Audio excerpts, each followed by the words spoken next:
ऋषि को देखा तो राम जी दौड़कर दंडवत किए वाल्मीकि ऋषि को। राम जी क्या किए?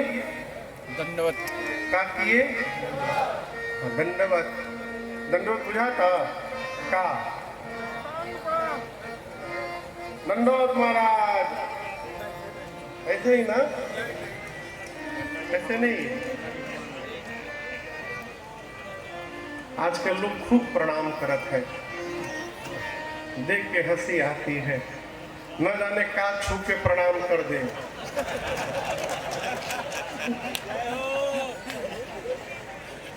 सावधानी रह पड़त है। उठना छू के प्रणाम कर ले, कमर छू के प्रणाम कर ले। एक लोग आए हमारे पेटवे छू के प्रणाम किए, पिछले साल की घटना है। अच्छा, हमने कहा हो पेटवे आशीर्वाद देखा। एक बात याद रखिएगा, आशीर्वाद दिया नहीं जाता है, आशीर्वाद लिया जाता है। हम जिस भाव से दंडवत करते हैं उसी भाव से हमको आशीर्वाद भी प्राप्त होता है। सत्य बात। राम जी ने वाल्मीकि ऋषि को दंडवत किया है। मुनि कहो राम दंडवत की नाव। आप बताइए, राम जी जीव है कि भगवान? अभी तो जीव ये बतिया राम जी नहीं जानते हैं? कहिए। जानते हैं। राम जी जानते हैं कि हम भगवान हैं। क्या वाल्मीकि ऋषि नहीं जानते कि राम जी भगवान हैं? वो भी जानते हैं, जानते हैं। तब वाल्मीकि ऋषि ने कहा प्रणाम करने दिया। ये बड़ा अद्भुत प्रसंग है। राम जी मनुष्य रूप में लीला करने आए हैं। राम जी जानते हैं कि वाल्मीकि ऋषि जानते हैं मैं भगवान हूं। ये प्रसंग कहता है सामने वाला आपके बारे में क्या सोच रहा है, ये सामने वाले को सोचने दीजिए। आप अपने विषय में क्या सोचते हैं इसका ध्यान रखना चाहिए। बिल्कुल सत्य बात।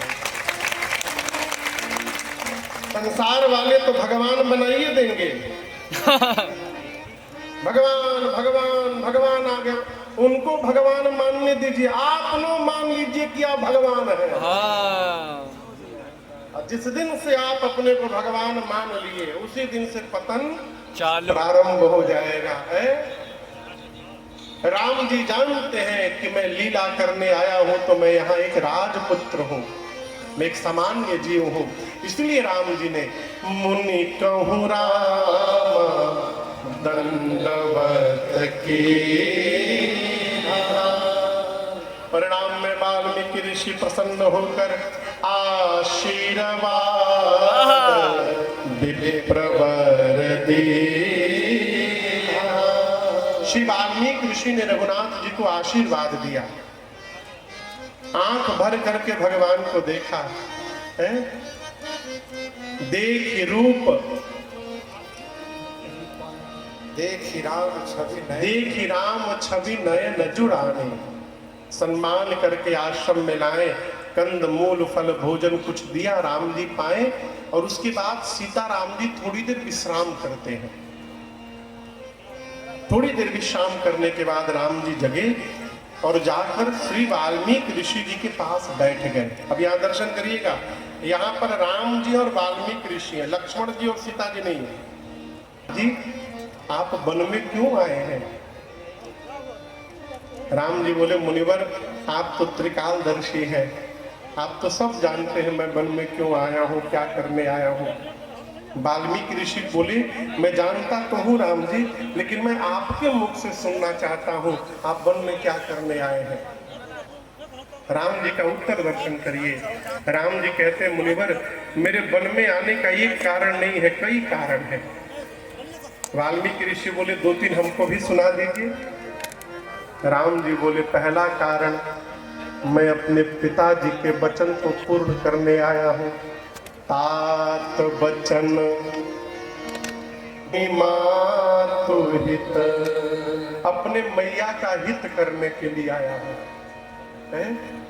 तीसरा कारण भाई भरत असरा। देखिए गुरुदेव, चारों भाइयों में मैं बड़ा हूं पहले से।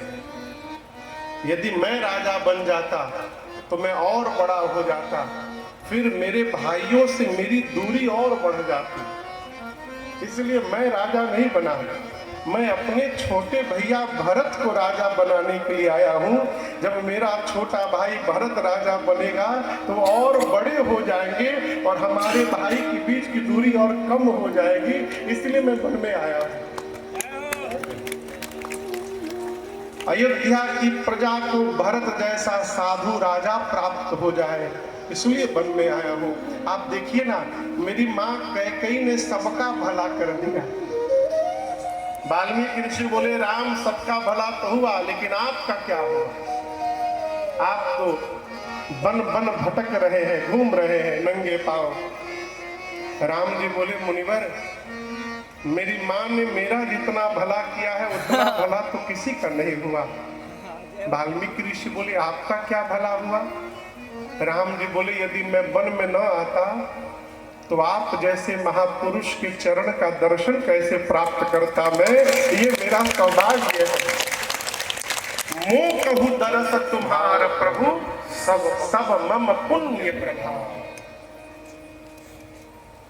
अभी थोड़ी देर पहले मैं कह रहा था क्या छूट रहा